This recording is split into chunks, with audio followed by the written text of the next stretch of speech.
BD news.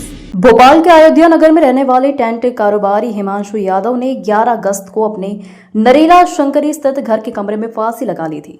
युवक की मौत के 18 दिन बाद एक वीडियो सामने आया है जिसमें युवक सुसाइड के लिए पत्नी और ससुराल वालों को जिम्मेदार बता रहा है। उसने कहा कि मौत के लिए पत्नी वैशाली और ससुर रामलाल जिम्मेदार हैं। दोनों लगातार कॉल कर मुझे और मेरे पिता को FIR दर्ज कराकर जेल भिजवाने की धमकी दे रहे थे। कई बार मनाने के बाद भी वैशाली लौटने को तैयार नहीं है।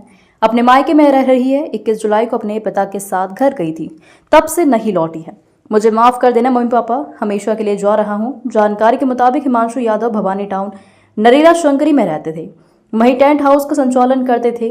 उनके पिता राजकुमार ने बताया कि 20-21 जुलाई 2025 के दरमियानी रात हिमांशु और पत्नी वैशाली के बीच विवाद हुआ था।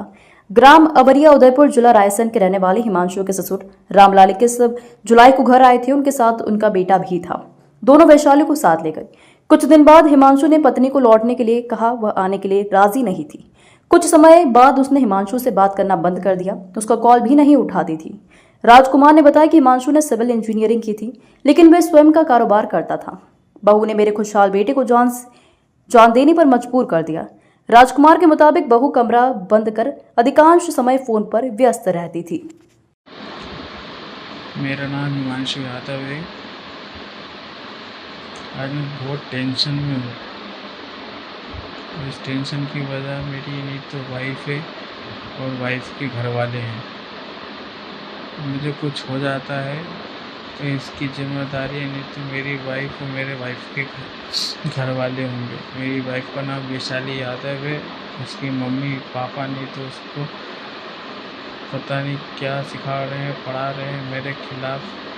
मेरे घर वालों पर नहीं तो छोटा छोटा इल्ज़ाम लगवाने की धमकी दे रहे हैं कि तुम्हारी कंप्लेंट कर देंगे पुलिस में, थाने में, ये कर देंगे। मेरी कोई गलती नहीं। 21 जुलाई को ये घर से सारा सामान लेके चली गई थी। फिर बाद में ने मेरे को कॉल लगाना बंद कर दिया, सारे कांटेक्ट बंद कर दिए।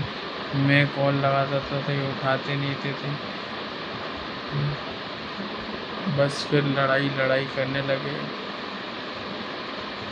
अब मेरे पापा को फ़ोन लगा के धमकी दे रहे हैं कि तुम्हें जेल पहुंचवा देंगे हम। ये वैशाली के पापा बोल रहे हैं। मैं इतने डिप्रेशन, इतने टेंशन में हूँ कि मैं क्या करूँ। पापा मुझे माफ़ करना नहीं था।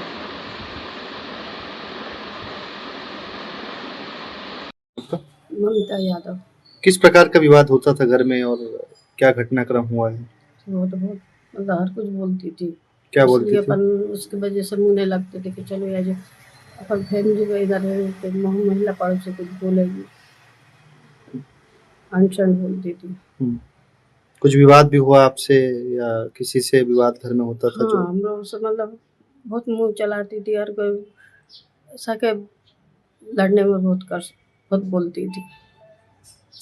नाम बता दीजिए अपना। मेरा नाम राजकुमार यादव है।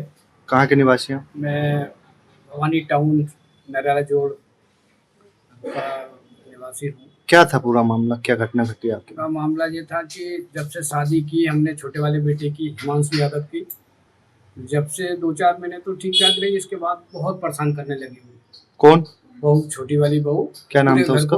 उसका नाम था वैशाली यादव। वो इतना परेशान करने लगी कि कभी भी लड़के से पैसे छुड़ा ले जाए। वो टेंट का काम करता था, पैसे आते थे जेब में रखे रहता था, पैसे ले जाए। धमकी देती थी, हम लोगों को धमकी दी थी, सब परिवार को। और कहती थी कि तुम्हें उसमें फंसवा दूंगी, दहेज प्रथा में फंसवा दूंगी। हम लोग डर गए थोड़ा सा और सोचा भी मैंने कि बच्ची है, थोड़ा सा आज नहीं तो कल सीख जाएगी, माहौल में मिल जाएगी।